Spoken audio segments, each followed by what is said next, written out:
Minister Shri Sridhar Babu గారు. అధ్యక్ష,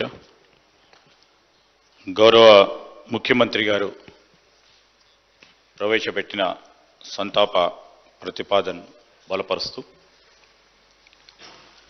ఈరోజు మన అందరికీ కూడా సుపరిచితులు, ప్రత్యేకంగా నాకు చాలా దగ్గర వ్యక్తిగా ఒక అన్నగా మరి మాగంటి గోపీనాథ్ గారి అకాల మరణం చాలా దిగ్భ్రాంతిని కలిగించింది అధ్యక్ష. ఈరోజు వారు జూబ్లీహిల్స్ నియోజకవర్గానికి ప్రాతినిధ్యం వహించి మన అందరి సహచర ఎమ్మెల్యేగా ఈరోజు మన మధ్యలో లేకపోవటం కూడా చాలా బాధాకరం. మన అందరి హృదయాలను కూడా ఈ సందర్భం ద్రవింపజేస్తూ ఉంది అధ్యక్ష. గోపీనాథ్ గారు నేను చాలా దగ్గరగా వ్యక్తిగతంగా చూసిన వ్యక్తిని. వారికి ఆ రోజు తెలుగు యువత అధ్యక్షుడిగా ఉన్న సందర్భంలో వారి చిన్న తమ్ముడు మాగంటి రాజ్ కుమార్ అని నాకు చాలా దగ్గర మిత్రుడిగా, ఒక అన్నగా ఎల్లప్పుడూ కలిసి ఉండేవారం అధ్యక్ష. ఆనాడు వారి కుటుంబం అనుకోని పరిస్థితుల్లో మరి వారి తమ్ముడిని, గోపీనాథ్ గారి తమ్ముడిని కోల్పోవటం, ఆనాడు వారి కుటుంబం కోల్పోయిన నేపథ్యంలో చాలా సంవత్సరాలు కూడా వారు ఆ కుటుంబం కోలుకోలేకపోయింది అధ్యక్ష. మరి అమ్మగారు, మరి ఇద్దరు అన్నలు, ఆ కుటుంబం అంతా కూడా చాలా బాధతో, హృదయంతో అనేక సంవత్సరాలు కూడా గడిచిపోయిన తర్వాత చాలా సంవత్సరాలు రాజకీయంలో ఉండి తెలుగు యువత అధ్యక్షుడిగా అనేక సంవత్సరాలు పనిచేస్తూ అనేక సందర్భాల్లో, ఇప్పుడు పెద్దలందరూ ఉన్నారు ఇక్కడ, శ్రీనివాస్ యాదవ్ గారు కానీ, వారి సహచరుడిగా అనేక సంవత్సరాలుగా ప్రతి సందర్భంలో కూడా టికెట్ గురించి ప్రయత్నం చేసేవారు. కానీ రాజకీయం అంటే అందరికీ తెలుసు అధ్యక్ష, ఎప్పుడు ఎవరికి ఏ విధంగా అవకాశం వస్తుందో మన చేతిలో లేదు.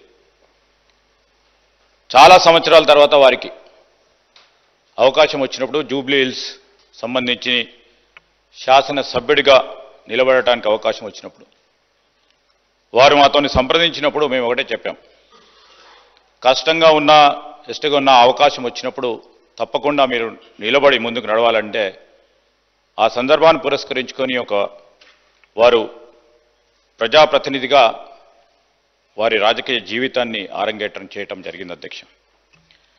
ఒక ప్రజాప్రతినిధి మాత్రమే కాదు, వారు ప్రజల మనసులో నిలిచిపోయే విధంగా సేవ చేస్తూ ఒక మానవతావాదిగా నిలిచిన వ్యక్తి, ఒక మృదు స్వభావి. ఆయన వ్యక్తిత్వంలో ప్రతి సందర్భంలో కూడా నిజాయితీ,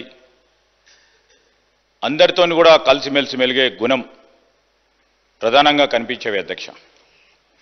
జూబ్లీహిల్స్ అంటే మొత్తం రాష్ట్రంలోనే ఒక చాలా ఇంపార్టెంట్ నియోజకవర్గం.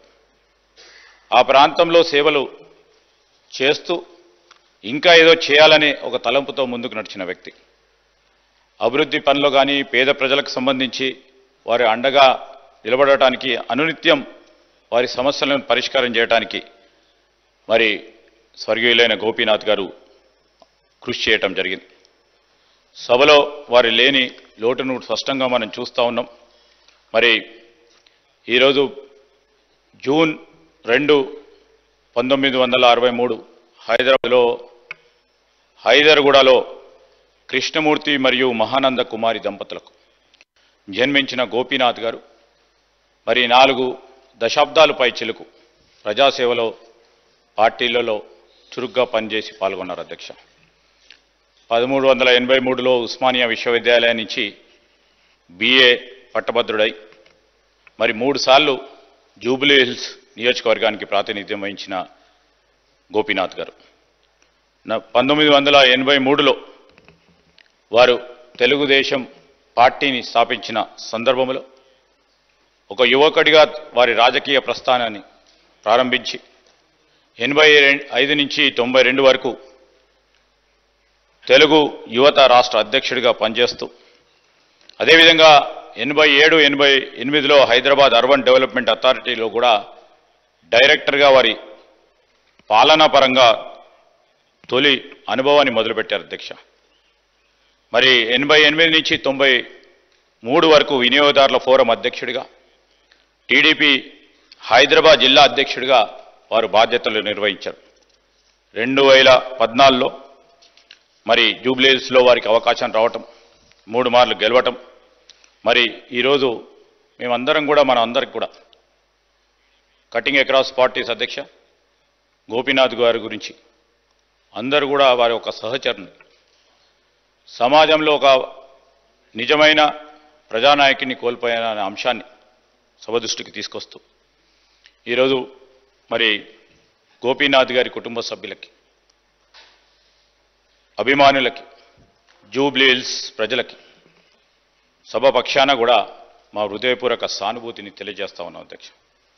ఆయన ఆత్మకు శాంతి చేకూరాలని, ఆయన చూపిన మార్గం, ఆయన నడిచిన మార్గం, మంచి పనులు చేసిన మార్గం మనకు అందరికీ కూడా ప్రేరణగా నిలవాలని మనసారా కోలుకుంటూ వారి కుటుంబ సభ్యులందరికీ కూడా మరి ప్రగాఢ సానుభూతిని తెలియజేస్తూ సెలవు తీసుకుంటున్నాను అధ్యక్ష.